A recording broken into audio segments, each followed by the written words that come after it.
ഇത് സൈനബ. മികച്ച സാമൂഹ്യ പ്രവർത്തകയ്ക്കുള്ള ദേശീയ അംഗീകാരം നേടിയ സൈനബയെ നേരിൽ കണ്ട അഭിമുഖം തയ്യാറാക്കലായിരുന്നു എന്റെ പത്രത്തിൽ നിന്ന് എനിക്ക് കിട്ടിയ ആദ്യത്തെ ജോലി. സാമൂഹ്യമായും വിദ്യാഭ്യാസപരമായും വളരെ പിന്നിൽ നിൽക്കുന്ന മലപ്പുറം പോലൊരു ജില്ലയിൽ ഏകദേശം എന്റെ പ്രായക്കാരിയായ സൈനബ എന്ന പെൺകുട്ടിയുടെ പ്രവർത്തനങ്ങൾ എന്തൊക്കെയായിരുന്നുവെന്നറിയാൻ എനിക്ക് താല്പര്യമുണ്ടായിരുന്നു. അത്യാവശ്യം ജീവിത സൗകര്യങ്ങളൊക്കെയുള്ളൊരു ചുറ്റുപാടിൽ നിന്ന് ശുദ്ധമായ കുടിവെള്ളം പോലും ഇല്ലാത്തൊരു നാട്ടിലേക്ക് വിവാഹിതയായി എത്തിയ സൈനബ അവളുടെ കർമ്മശേഷി കൊണ്ട് ആ നാടിന്റെ മുഖച്ഛായ മാറ്റി.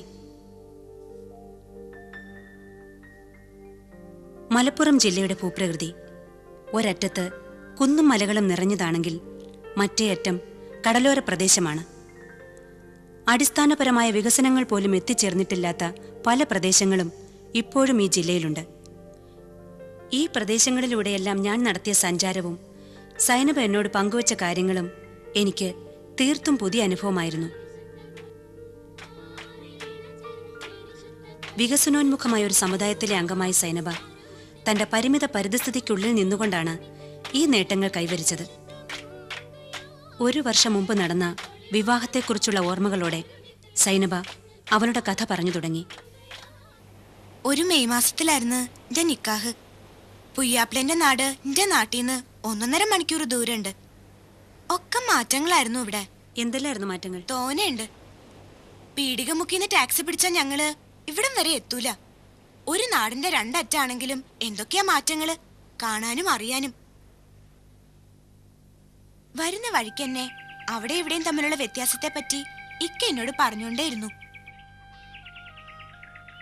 വെള്ളം കിട്ടാനാണത്രേ ഇവിടെ വലിയ പാട്. ഇവിടുത്തെ പെണ്ണുങ്ങളുടെ ഒരു വലിയ പണി എന്താച്ചാ വെള്ളം കൊണ്ടുവരലാണ്. 60 കുടുംബങ്ങളിലായി ഏകദേശം 350ഓളം ആളുകൾ പാർക്കുന്ന മുച്ചിക്കുണ്ടെന്ന ഗ്രാമത്തിന്റെ ഏക ആശ്രയമാണ് ഈ പഞ്ചായത്ത് കിണർ. മഴ കഴിഞ്ഞിട്ട് അധികകാലമാകാത്തതിനാൽ ഈ കിണറ്റിൽ ഇപ്പോൾ വെള്ളമുണ്ടെങ്കിലും വേനൽക്കാലത്ത് ഈ ജലസ്രോതസ് വറ്റിവരളും. രാത്രികാലങ്ങളിൽ വല്ലപ്പോഴും ഊറിവരുന്ന വെള്ളത്തുള്ളികൾക്കായി ആളുകൾ ഈ കിണറിന് ചുറ്റും കാവലിരിക്കും.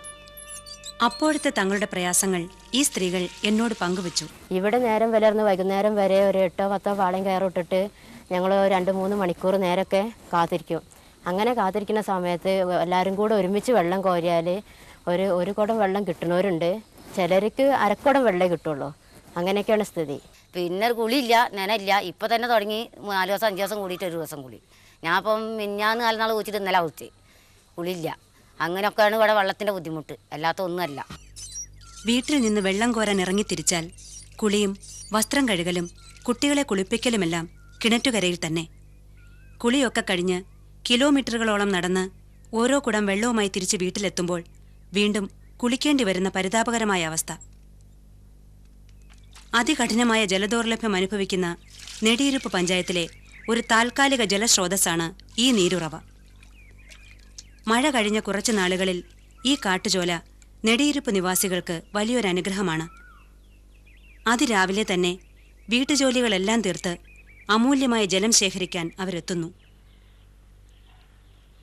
കയറിയും ഇറങ്ങിയും കിഴുക്കാൻ തൂക്കായും കിടക്കുന്ന ദുർഘട പാതകളിലൂടെ ഒരിറ്റു കുടിനീരിനു വേണ്ടി ഇവിടുത്തെ സ്ത്രീകൾ അനുദിനം യാത്ര ചെയ്യുന്നു. വാർദ്ധക്യമോ രോഗമോ ഒന്നും പരിഗണിക്കാതെ മണിക്കൂറുകൾ വേണ്ടിവരുന്ന ഈ യാത്ര ഒറ്റയ്ക്കോ കൂട്ടായോ അവർക്കനിവാര്യമാണ്.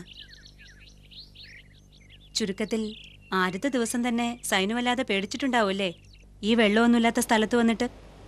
പെരെ വന്നു കഴിഞ്ഞപ്പോഴാ ഞമ്മള് ശരിക്കും പേടിച്ചു പോയത്. എന്റെ അല്ലോ, ഓളന്നേരത്തൊരു മോറ് ഇപ്പോഴേക്ക് ഓർമ്മണ്ട്. ഇക്കാന്റെ നാടായ താനൂര് കടലിന്റെ അടുത്തുള്ള ഒരു ഗ്രാമാണ്. കുറെ നേരത്തെ യാത്രയ്ക്ക് ശേഷം വീട്ടിലെത്തിയ ഞാൻ ആദ്യം അന്വേഷിച്ചത് ഒരു മൂത്രപ്പേരയാണ്. അപ്പോഴല്ലേ രസം. അല്ലോ, അതിപ്പോ എങ്ങനെയാ? അതെന്താ ഇവിടെ കക്കൂസും മറപ്പുരൊന്നും ഇല്ലേ? നല്ല കാര്യായി. ഇവിടെ കക്കൂസൊന്നും ഇല്ല മോളെ. നമ്മൾ അതൊക്കെ വെളുക്കണേന് മുമ്പ് കഴിച്ചു കൂട്ടും. ഇനിയിപ്പൊ മോന്തി ആവണം. ആ മോക്ക് വേണമെങ്കിൽ ഇതാ ആ മൂലയ്ക്ക് അങ്ങനെ പോയിരുന്നോ? നമ്മൾ ആരും അങ്ങോട്ട് നോക്കുന്നില്ല ആളെ. ഇവളൊന്നൊരു വസ്തും കഴിച്ചിട്ടില്ല. അത് പിന്നെ എങ്ങനെയാ? പള്ളേന്ന് പുറത്തേക്ക് പോകാണ്ട് അകത്തേക്ക് എന്തെങ്കിലും പോവോ? അപ്പൊ പിന്നെ ഇവിടുത്തെ ആളുകളൊക്കെ എങ്ങനെയാ? ഒരു കടപ്പുറത്ത് പോവും. കൊള്ളാം. കുടിവെള്ളം മാത്രമല്ല, കക്കൂസും കൂടി ഇല്ലാത്ത നാട്ടിലാണ് സൈനബ എത്തിപ്പെട്ടതല്ലേ? വെള്ളത്തിന്റെ ബുദ്ധിമുട്ട് പോലെ തന്നെ ഇരുന്ന് മറക്കിരിക്കാനോ മൂത്രം ഒഴിക്കാനോ ഉള്ള സൗകര്യമില്ലായ്മ, അങ്ങനെ വൃത്തിയില്ലായ്മ ശരിക്കുണ്ടായിരുന്നു. നിങ്ങളൊരു കാര്യം ശ്രദ്ധിച്ചിട്ടുണ്ടോ? കുട്ടികളെ കുളിപ്പിക്കുക, ചെടി നനയ്ക്കുക, ചോറും കൂട്ടാനും വെക്കുക, തുണിയോള് തിരുമ്പുക, പാത്രം കഴുകുക, ഈ പണികളൊക്കെ ചെയ്യണത് സ്ത്രീകളാ. വെള്ളം വൃത്തിയൊക്കെ ആയിട്ട് എപ്പോഴും ബന്ധപ്പെടുന്നതും പെണ്ണുങ്ങൾ തന്നെയാ. എന്നാ ഒരു വീട്ടില് പൈപ്പ് എവിടെ വേണമെന്ന് തീരുമാനിക്കുക ആണുങ്ങളാ. അത് മാത്രല്ല, ഒരു സ്ഥലത്ത് പൊതുകിണറിന് സ്ഥാനം നോക്കുമ്പോള് അഭിപ്രായം പറയണതും തീരുമാനം എടുക്കണതും ആണുങ്ങൾ മാത്രം. പെണ്ണുങ്ങൾക്ക് ഒരു സ്ഥാനവും വിലയില്ല.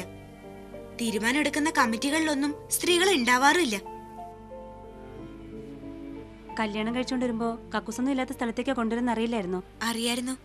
ഇക്ക് താഴെ ഇനിയുണ്ട് പെൺകുട്ടികള്. നല്ല പണിയുള്ളൊരു പുയ്യാപ്പിള വന്നപ്പോ വാപ്പച്ചി പിന്നെ ഒന്നും നോക്കിയില്ല. പക്ഷെ കക്കൂസ് ഇല്ലാത്തോണ്ട് കല്യാണം മുടങ്ങുന്ന എത്രയോ വീടുകളുണ്ട് ഇവിടെ. ഇത് ചാലിയം കടപ്പുറത്തെ ഒരു പ്രഭാതം. ദാരിദ്ര്യത്തിന്റെയും കഷ്ടപ്പാടിന്റെയും തിരയൊടുങ്ങാത്ത കടലോര ജീവിതങ്ങൾ ഞാനിവിടെ കണ്ടു. സാക്ഷര കേരളത്തിന്റെ മാതൃകാ സമ്പദ് വ്യവസ്ഥയ്ക്കുള്ളിൽ കഴിയുമ്പോഴും ദുരിതങ്ങളുടെ ആഴക്കടലിൽ തന്നെയാണ് കടലിന്റെ മക്കൾ. ഉപജീവന മാർഗത്തിനുള്ള ഉപാധി എന്നതിലുപരി മറ്റു പലതിനും ഈ മക്കൾക്ക് ആശ്രയവുമാണ് കടലമ്മ. കടലോര നിവാസികളുടെ പ്രഭാത കൃത്യനിർവഹണവും കടൽക്കരയിൽ തന്നെ. അപ്പോഴും സ്ത്രീകൾക്കാണ് ദുരിതം മുഴുവൻ. കക്കൂസില്ലാത്തതിനൊക്കെ ബുദ്ധിമുട്ട് തന്നെയാണ്. വീട്ടിലിരുന്ന് ചട്ട ഉണ്ടാക്കിയിട്ട് അതിലൊക്കെ ഇതായിട്ടാണ് കടലിൽ കൊണ്ടുപോയി ഒഴിവാക്കുകയാണ്. അല്ലാതെ കക്കൂസും കുളിമുറിയൊന്നുമില്ല. അടക്കാനുള്ള സാമ്പത്തിക പൈസ ഇല്ല, അതിൻ്റെ പേരിലാണ്. പുതിയാപ്പന്മാർ വരെ അവർ വന്നാൽ അവർക്ക് നേരം പുലർന്നാൽ കക്കൂസിൽ പോകണ്ടേ, അവരെന്ത് ചെയ്യൂ? അങ്ങനെ കെട്ട് വന്നിട്ട് തന്നെ പല പ്രാവശ്യം ഓരോ പുതിയാപ്പളന്മാരും ബീച്ചിലേക്ക് വേണ്ടാന്ന് പറഞ്ഞിട്ട് ഒതുങ്ങി പോയിട്ടുണ്ട്. അങ്ങനെ പല പ്രാവശ്യം ഉണ്ടായിട്ടുണ്ട്. പിന്നെ ആൺകുട്ടികൾ കടപ്പുറം പോവും, അവരങ്ങോട്ട് പോകും. ഞങ്ങൾ സ്ത്രീകൾ എന്ത് ചെയ്യൂ? വെളിച്ചം വീടും മുമ്പേ വീട്ടിലുള്ള മറപ്പുരകളിൽ പ്രാഥമിക കൃത്യങ്ങൾ നിർവഹിച്ച ശേഷം ആളും തരവും നോക്കി മാലിന്യം കടലിലെറിയുന്നു ഇവിടുത്തെ പാവം പെണ്ണുങ്ങൾ. ഈ ദുരിത ജീവിതം ഇവർക്ക് നൽകുന്നത് വിട്ടുമാറാത്ത രോഗങ്ങളാണ്. ശരിയായ മലമൂത്ര വിസർജന സൗകര്യങ്ങളില്ലാത്തതിനാൽ ഇവർ പലപ്പോഴും തങ്ങളുടെ ചോദനകളെ നിയന്ത്രിച്ചു നിർത്തുന്നു. അസ്വാഭാവികമായ ഈ പിടിച്ചുവയ്ക്കൽ സ്ത്രീകളുടെ ശാരീരികാരോഗ്യത്തെ ബാധിക്കുന്നതായി കണ്ടെത്തിയിട്ടുണ്ട്. ഇവിടുത്തെ ആശുപത്രികളിൽ ഞാൻ കണ്ടുമുട്ടിയ രോഗികളായ സ്ത്രീകളിൽ പലരും ഇത്തരം കാരണങ്ങൾ കൊണ്ട് രോഗികളായവരാണ്. ഈ സ്ത്രീകൾ ഇവർക്ക് അവരുടെ ആവശ്യങ്ങൾ, ഒന്ന് മൂത്രമൊഴിക്കാൻ, അല്ലെങ്കിൽ അവർക്കൊന്ന് പെട്ടെന്ന് കക്കൂസിൽ പോകാൻ സൗകര്യം വേണമെങ്കിൽ പുരുഷൻ്റെ മാതിരിയല്ല. പുരുഷൻ റോഡ് വെക്കത്തോ മറ്റെവിടെയെങ്കിലും ഏതെങ്കിലും ഒരു മൂല കണ്ടു കഴിഞ്ഞാൽ അയാൾക്ക് അതിനുള്ള ആവശ്യങ്ങൾ കഴിഞ്ഞു. ഒരു സ്ത്രീയോ അവർക്കതിന് കഴിയില്ല. ഇവരത് പിടിച്ചു വയ്ക്കുക. ഇവർ എത്രമാത്രം സമയം ഈ സാധനം പിടിച്ചു വയ്ക്കുന്നുവോ അത്രയ്ക്കും അവർക്ക് മലിനമാക്കപ്പെടുന്ന മൂത്രം, അതുകൊണ്ടുണ്ടാവുന്ന ഇൻഫെക്ഷൻ, അത് വന്നിട്ട് മൂത്രത്തിൽ പഴുപ്പ്, അതുതന്നെ കിഡ്നിയെ ബാധിക്കുന്ന അവസ്ഥ, ഇത്തരം പല പൊതുവായ പ്രശ്നങ്ങളും ഇവിടെ ഇതിനോടനുബന്ധിച്ച് കിടക്കുക. നമ്മൾ അനുഭവിക്കുമ്പോഴല്ലേ ഇതിന്റെ യഥാർത്ഥ ഭീകരത നമുക്ക് മനസ്സിലാവും. ശരിയാണ്. ഞാൻ അനുഭവിച്ചതുകൊണ്ടാ ഈ പ്രശ്നത്തെ പറ്റിയൊക്കെ എനിക്ക് മനസ്സിലായത്. അതുകൊണ്ട് തന്നെയാ ഇത് മാറ്റണമെന്ന് ഞാൻ ആഗ്രഹിച്ചതും. എന്തുകൊണ്ടാ ഇവിടെയുള്ള പെണ്ണുങ്ങള് എപ്പോഴും ഇങ്ങനെ ദുരിതങ്ങൾ അനുഭവിക്കേണ്ടി വരുന്നതെന്നാ ഞാൻ ആലോചിച്ചത്. കുടിവെള്ളത്തിനും കക്കൂസിനും ഒക്കെ വേണ്ടിയുള്ള പല പദ്ധതികളും നിലവിലുള്ളതാ എനിക്കറിയായിരുന്നു. ഒരുപക്ഷെ അതിനെപ്പറ്റിയൊന്നും അറിവില്ലാത്തവരായിരുന്നിരിക്കും ഇവിടുത്തെ സ്ത്രീകൾ. അതുകൊണ്ട് തന്നെയാ ഓരോ കാര്യങ്ങൾ പറഞ്ഞ് മനസ്സിലാക്കി കൊടുക്കാൻ ഞാൻ തീരുമാനിച്ചത്. കുറെ സ്ത്രീകളെ ഒന്നിച്ച് കിട്ടുമ്പോഴെല്ലാം ഞാൻ ഓരോട് സംസാരിച്ച്. ഇങ്ങനെ സംസാരിച്ചപ്പോഴാണ് ഓരോ പറ്റിയുള്ള പ്രധാന പല കാര്യങ്ങളും ഞാൻ അറിയണത്. കക്കൂസും കുടിവെള്ള ഇല്ലായ്മയും മാത്രമല്ല, ദാരിദ്ര്യവും കഷ്ടപ്പാടുമാണ് ഓരോ അലട്ടുന്ന പ്രധാന പ്രശ്നം എന്ന് എനിക്ക് മനസ്സിലായി. അതെന്നെ വല്ലാണ്ട് വിഷമിപ്പിച്ച്.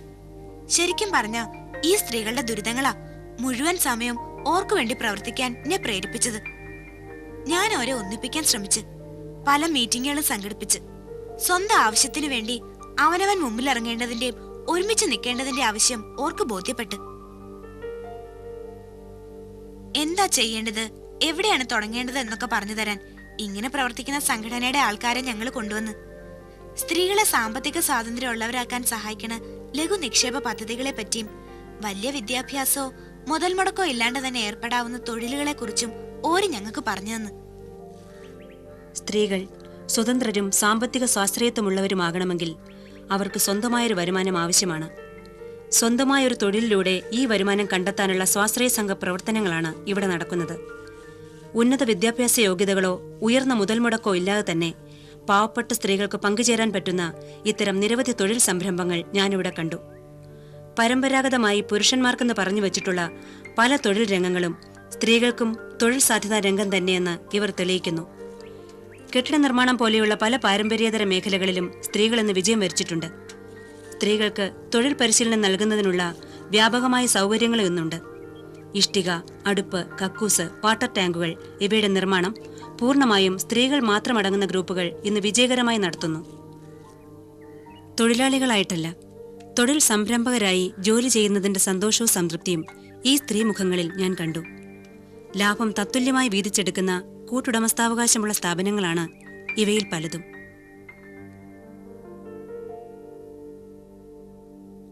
ഉയർന്ന വിദ്യാഭ്യാസം നേടിയ സ്ത്രീകൾക്ക് തങ്ങളുടെ യോഗ്യതയ്ക്കനുസരിച്ച് പ്രവർത്തിക്കാൻ സാധിക്കുന്ന കമ്പ്യൂട്ടർ യൂണിറ്റ് പോലെയുള്ള ഇതര തൊഴിൽ മേഖലകളും ഇവിടെയുണ്ട്. അതാത് പ്രദേശത്തിന്റെ വിഭവവിനിമയ സാധ്യതകൾക്കനുസരിച്ച് വ്യത്യസ്തങ്ങളായ നിരവധി സ്ത്രീ സംരംഭങ്ങൾ ഇപ്പോൾ ഇവിടെയുണ്ട്. വളരെ വിജയകരമായി പ്രവർത്തിച്ചു വരുന്ന വനിതാ ഭക്ഷണശാലകളും കാറ്ററിംഗ് യൂണിറ്റുകളും ഇതിനുദാഹരണങ്ങളാണ്. നാട്ടിലെല്ലാവർക്കും ഇതൊരു പുതിയ അനുഭവമായിരിക്കും അല്ലേ? ആ, ഇവിടെ പെരയിലെ പണിയൊന്നും ഇടങ്ങേറാവാണ്ട് തന്നെ പൈസ ഉണ്ടാക്കാനും ഞങ്ങളുടെ ബുദ്ധിമുട്ട് തീരാനും ഒക്കെയുള്ള കാര്യങ്ങളുണ്ടായപ്പോ ഞങ്ങൾ പെണ്ണുങ്ങളൊക്കെ അതിൽ കൂടി തുടങ്ങി. ഓരോരുത്തരും അവനവന്റെ പഠിപ്പിനനുസരിച്ച് കഴിയുന്ന പണിയിലൊക്കെ കൂടി. എത്ര പുതുമയുള്ള കാര്യവും ചെയ്യാൻ പറ്റണതാണെന്ന് കണ്ട ചെയ്ത് ജയിപ്പിക്കാനുള്ള അവസരങ്ങള് ഇന്ന് സ്ത്രീകൾക്കുണ്ട്. ഇവിടെ പെണ്ണുങ്ങൾ തുടങ്ങിയ നമ്മുടെ വീട് എന്ന പദ്ധതി തന്നെ ഉദാഹരണം. അതെന്താ ഈ നമ്മുടെ വീട്? ഇപ്പൊ ഈ നാട് ഒരുപാട് മാറിയിട്ടുണ്ട്. എല്ലാ വീട്ടിലും കക്കൂസും കുളിമുറിയും പൈപ്പും ഒക്കെ ഉണ്ട്. ഇവിടെ അതൊക്കെ കേടുവരുമ്പോ ഇവിടുത്തെ പെണ്ണുങ്ങൾ തന്നെയാ നേരെയാക്കുക. പ്ലംബിങ്ങും വയറിങ്ങും ഒക്കെ ചെയ്യുന്ന പെണ്ണുങ്ങൾ ഇവിടെ തന്നെ ഉണ്ട്. ഇത്തരം പദ്ധതികൾക്ക് വേണ്ടുന്ന ധനസഹായം ഗവൺമെന്റ് ചെയ്തു തരുന്നുണ്ട്.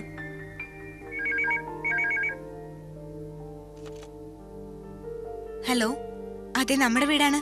എവിടുന്ന? ആ, എന്റെ പൈപ്പിൽ വെള്ളം വരുന്നില്ലേ? ആളെ അയക്കും.